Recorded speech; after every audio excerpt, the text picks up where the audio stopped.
Selamat pagi, salam sejahtera, shalom. Jemaat GKB Ebenezer Pulau Mas yang diberkati Tuhan. Tema renungan kita pagi hari ini, keadilan Tuhan yang sempurna. Tuhan itu adil dalam segala jalannya dan penuh kasih setia dalam segala perbuatannya. Mazmur 155 ayat 17. Saat ini banyak manusia berusaha menjalankan kebenaran dan keadilan. Banyak instansi profesi yang dibentuk untuk menjalankan aturan supaya tercapai keadilan. Banyak hakim, pengacara, dan aparat hukum yang telah diambil sumpahnya untuk menjalankan keadilan dan menjunjung supremasi hukum. Namun, ternyata mereka tidak dapat menjalankan keadilan yang bertanggung jawab, apalagi posisinya mendatangkan untung yang besar bagi mereka. Fakta ini dapat dilihat dalam kenyataan hidup. Memperjuangkan keadilan di Indonesia, akar dari hal ini ialah karena orang-orang tersebut tidak memiliki hubungan pribadi dengan Allah secara benar. Apakah yang dimaksud dengan adil? Adil itu berarti bertindak dengan benar sesuai dengan standar kebenaran atau ketetapan hukum yang berlaku. Sebagai anak Tuhan, kita terpanggil untuk mewujudkan keadilan dan kebenaran dalam segala aspek kehidupan. Tuhan Yesus telah memberikan teladan itu bagi kita. Allah itu adil. Artinya Allah akan selalu berlaku benar sesuai dengan prinsip kebenarannya. Dia tak akan pernah melanggar ketetapan-ketetapan hukum yang telah dibuatnya. Keadilan Tuhan itu akan dinyatakannya pada kehidupan sekarang maupun yang akan datang. Kebenaran ini seharusnya menjadi penghiburan bagi kita di tengah-tengah dunia yang penuh dengan ketidakadilan. Keadilan Allah itu dinyatakan dengan berbagai cara, antara lain, pertama, keadilan Allah dinyatakan dengan mencintai kebenaran dan membenci kefasikan. Dia mengasihi orang-orang yang hidup dalam kebenaran dan membenci orang-orang yang hidup dalam kefasikan.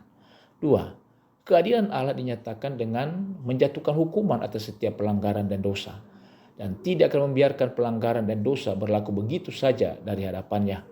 Dia akan menganjarkan dengan hukuman. 3. Keadilan Allah dinyatakan dengan memberikan penghargaan atas setiap pekerjaan Tuhan yang dilakukan. 4. Setiap pekerjaan Tuhan yang kita kerjakan tidak akan sia-sia. Allah memperhatikan setiap perbuatan baik, bahkan tindakan kecil yang kita lakukan karena mengasihi Dia. Demikianlah keadilan Allah nyata dalam setiap tindakannya. Dia mencintai kebenaran, tetapi membenci kejahatan. Dia mengganjar setiap dosa dengan hukuman, tetapi menghargai setiap kebajikan dengan pahala. Dia bertindak sesuai dengan prinsip-prinsip kebenaran yang telah Dia tetapkan. Tak ada kecurangan sama sekali di dalam dirinya.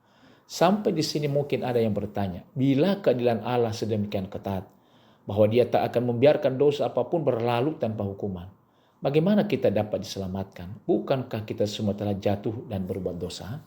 Hanya ada satu jawaban untuk persoalan tersebut, yaitu salib Kristus.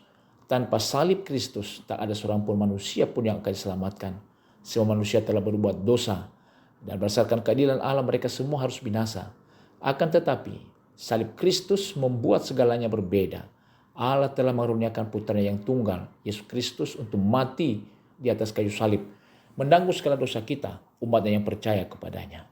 Kasih Allah rindu mengampuni dosa-dosa umatnya dan mengaruniakan hidup kekal kepada mereka. Sedangkan keadilannya menuntut pelaksanaan hukuman atas segala pelanggaran dan dosa. Salib Kristus menggenapi keduanya. Hukuman dosa dilaksanakan dan ditanggungkan pada Kristus yang menerimanya dengan sukarela, sehingga pengampunan dosa dan hidup kekal dapat dianugerahkan kepada orang percaya. Dengan demikian, kasih dan keadilan Allah dapat dinyatakan secara bersamaan. Kasih dan keadilan Allah akan membuat kita semakin mengerti bahwa segala yang kita alami dan lakukan semua karena kasih karunia Tuhan, dan itu semua kita harus bertanggungjawabkan kepada Tuhan. Amin.